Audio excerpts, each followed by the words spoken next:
The movie begins with a handsome young man named Jack appearing outside the door with his crutches. His wounded leg has been healed and is now in a stage of recovery. Suddenly, two high-ranked officers called him for a personal meeting. A debriefing was initiated where the two officers wanted to know what happened back in China.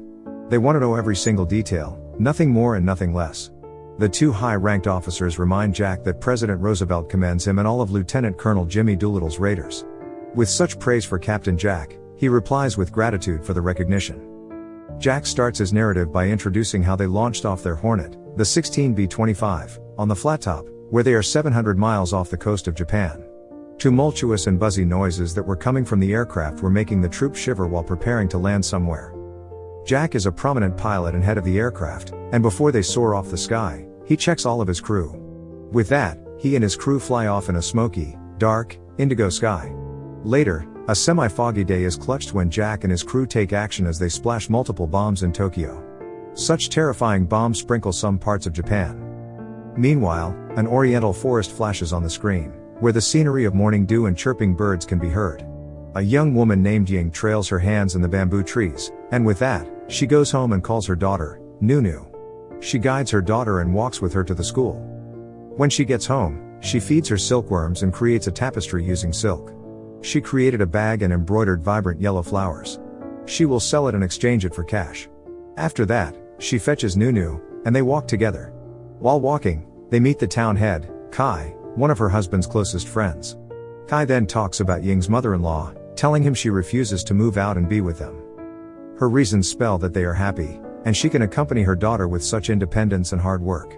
As they go off to their home, Nunu confesses that she has been bullied. She said that it is a piece of bad luck to be a daughter of a widow. On the other hand, in a midnight sky with minimal lights, two high-ranked Chinese officers appear as they watch and firmly take a vision of the upcoming Americans who will cross the Chinese border. Jack and his crew are forcing themselves amidst the strong current of wind and rain. They will be heading to Tokyo Airfield, but the phone call misinformed the two officers as they thought that it might be a malicious opponent attack, the Japanese army. With that false information and vision, they extinguish all the lights, including the runway where Jack and his crew might be landing. The team lost their vision while bringing the threat, survivability, and death abyss. Jack offers to take Plan B, where they must take a parachute to land since it's now or never. In that case, Jack falls to the ground without much noise but a question. Midnights are a threat for Nunu, for they hear the crash of planes and the whirring sound of it. An ounce of war noises, not a chirping bird or a hoot of an owl, is what they constantly hear. But the morning comes, and she has to live a day and survive. While Nunu is walking in a meadow forest, she sees an unconscious man hanging on a tree branch. With that, she immediately returns to her house and calls her mama. Ying checks out if Nunu is telling the truth, and once she sees it with her own eyes, it is true. They go off to see the town head, Kai, to help them hide the wounded soldier. They then realize that the American soldiers are the Chinese ally, and the Japanese army is the opposing force. With that thinking, they have to hide Jack somewhere he can't be seen. This must be a secret that no one should know, even their family and friends. Kai, Ying, and Nunu decide to hide the wounded Jack in the cave. In that case, the Japanese Imperial Army found out about the incident, occupying the province with such threat and force. Captain Shimamoto called out the residents and asked them with coercive intent. The Japanese army searched for the Americans, to execute them or to chain them with torture and maltreatment. Captain Shimamoto calls the headman, Kai, and asks him for the location of the American crew. But the Japanese captain doesn't beg for mercy, and with that, he orders Kai to get on his knees. The captain shows off who is the boss and who dominates this town, suddenly blasting Kai's head, which illustrates whoever hides something from him will suffer the same fate as Kai. After the incident, Ying gathers information about what happened to the rest of the American crew. The barterman chit-chats that the Japanese caught 4 airmen from the plane and were searching for the pilot. On a gloomy morning, Ying visited Jack, but with his defense mechanism, he scared the hell out of her. But then she tries the following day again by bringing him water in her embroidered bag with a food price. But then, when Ying hears that the Japanese will inspect the forest, she fetches Jack and hides him under her house. Jack then gets a bad fever as the days pass, but Ying's motherly nature emerges. Hence, she takes care of him by pressing some herbal medicines into his leg and feeding him as much as possible. But then, a surprise visit happens to Nunu's school, where Captain Shimamoto interrupts the class. He was holding Ying's embroidered bag and asked the teacher if he recognized it, but he didn't. The captain lets the bag be passed around so the kids will identify the owner of it. Until it stops at Nunu, Her expression is vivid as she sees her mother's embroidered bag that was retrieved in the cave. Hence, the captain starts to suspect Nunu. With that suspicion from the captain, he visits Ying's house and inspects it himself. Luckily, Jack is hidden, but the captain continues to check every detail of the house and asks some questions. Ying then offers some tea to the captain, but he refuses and eventually leaves. As the rain splatters heavily on the night, Nunu is studying, but Ying insists that they let Jack out of the basement. Ying accompanies Jack to sit down, giving him water to drink throughout. While she prepares their food, Jack communicates with Nunu and introduces himself. He even shows her some whistling skills by tuning an American song. After that, they eat their dinner, and it seems like Jack eats like a pig, as Nunu humorously says. He tries to communicate by drawing some figures and explaining something through body language because, this time, there is a communication barrier towards them, and that is language. While Ying is trying to make silk, Jack looks at her tenderly.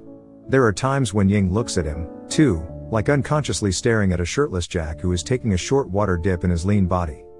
One morning, Ying accompanies Nunu to school and orders Jack to sit tight and go back under the floor since he should be hidden, or worse, the Japanese might see him. Unfortunately, Jack refuses and goes outside, knowing he wants fresh air.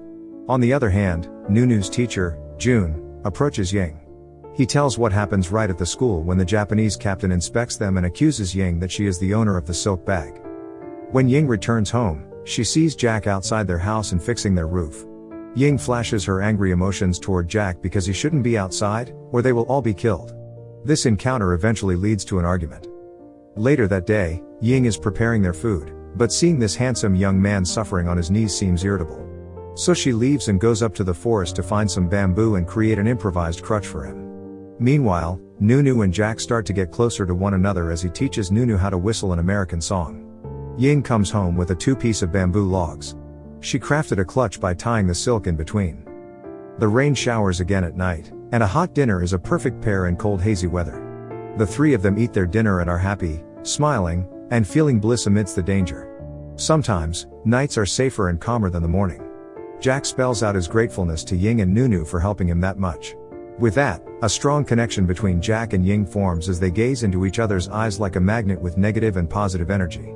While Ying fixes the silk in his legs, Jack holds her hand, and she embraces it and accepts what might form between them. Right after a blissful night, Captain Shimamoto surprises them with a visit in the morning. Ying took so long to open the door because he wanted Jack to hide under the floor again. Shimamoto remembers how Ying offered him tea last time and wants to be served again. He sits on the table, and Jack sees both of them just by peeping. But then, Shimamoto orders Ying to come closer and closer to him. He offers that Ying should comfort him since being a widow is nonsense anymore.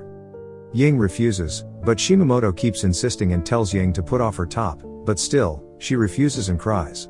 The dominant feature of Shimamoto is a threat, and he suddenly slaps Ying.